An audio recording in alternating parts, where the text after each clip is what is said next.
voit dans la paracha que, vous savez, on rangeait les tables de la loi dans ce qui s'appelle le Aaron à Kodesh. Okay, là-bas, il y avait les tables de la loi entières et celles qui étaient cassées. Et qu'est-ce qu'il y avait dessus? Les chérubins. C'était quoi les chérubins? Deux anges, on va dire, ou deux bébés qui se regardaient les uns en face de l'autre. Maintenant, la question qu'on pose, comme ça il pose le Rabbi de Lubavitch, il pose la question, il dit pourquoi Akadosh Baruch Hu, il a décidé de faire deux têtes de bébé. Fais une tête d'homme, une tête de femme. Ouais, fais deux têtes d'homme. Pourquoi tu fais deux têtes de bébé? Un petit garçon et une petite fille. Il dit en vérité parce que le bébé, c'est la seule créature, le seul être, que même quand il est tout sale, crados, le père, les parents, ils le prendront dans les mains. Ils le prendront, ils l'embrasseront. Tu vois, ton fils, il est tout plein de chocolat, machin, plein de trucs et tout. Chérie, mais tu vas te salir. C'est pas grave. Ou il a fait sur lui, l'Avdil, tu viens, tu le prends, tu trucs, et tu joues avec lui, tu machin.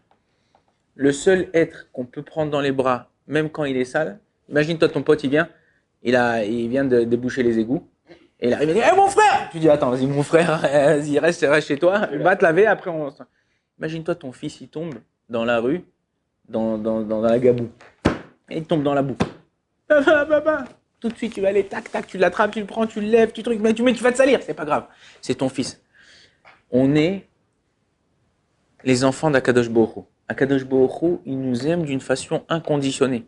Même quand un juif, il a fait une avéra, Akadosh Baruch Hu, il aime, et il fera tout pour l'aider et le sauver. Même quand il est très, très, très, très loin de lui au niveau de Torah. J'étais à Paris, là, je suis revenu. Et vous savez, dans les immeubles, pour sortir, c'est un peu, on avait parlé ça dans la Chod Shabbat, c'est un peu difficile. Il y a les lumières qui s'allument quand tu passes dans les couloirs, quand tu passes dans le hall. J'aurais dû rester une semaine là-bas, je suis resté bloqué 3 semaines.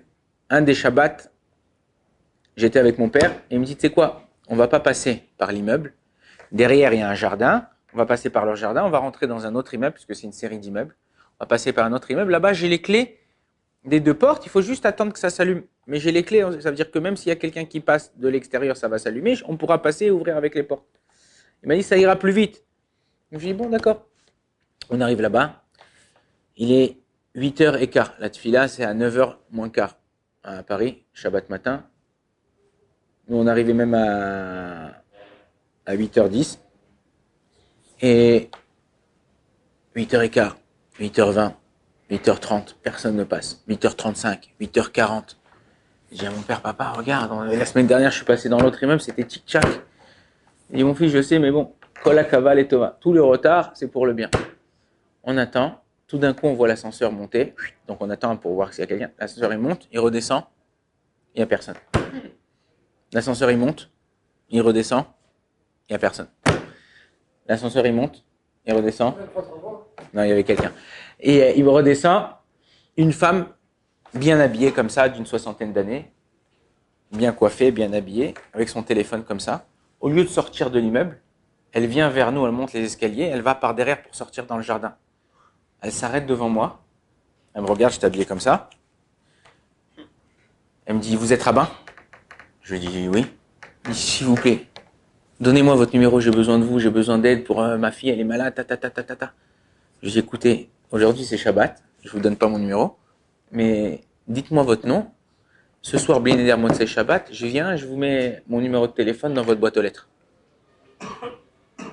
Elle me dit d'accord, elle me donne son nom, tac. Et je lui mets mon numéro de téléphone. J'ai même sonné, elle est descendue, on a parlé, j'ai essayé de l'aider comme je pouvais. On est encore en contact, je vais essayer de l'aider, Bezrat Hashem.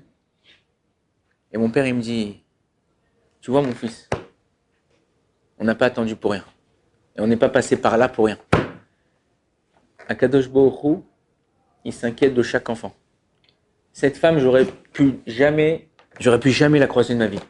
Mon père, il savait même pas que dans cet immeuble-là, il y avait une femme juive qui habitait. Et cette femme-là, elle est descendue Shabbat matin, à 1h, qui n'est pas 1h, où il n'y avait personne dans les rues.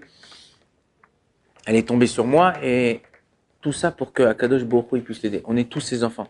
Si tu es Ma'amine, si tu crois vraiment que chacun d'entre nous, on est les enfants d'Akadosh Baruch Hu, et qu'il est là pour à chaque fois nous aider, alors on arrivera. Il y a une femme, là-bas, j'ai donné un cours Shabbat, là-bas à Paris, chez un ami, et sa femme a posé la question. Elle m'a dit, ouais, mais regarde, moi, j'ai pas l'habitude de prier.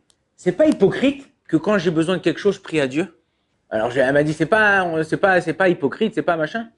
Je lui ai dit, si ta fille, là, t'as ton fils qui a 10 ans, il fait que des bêtises. À chaque fois, tu dis, ah, fais pas ça, un truc, viens ici, il t'écoute pas, il fait que des bêtises.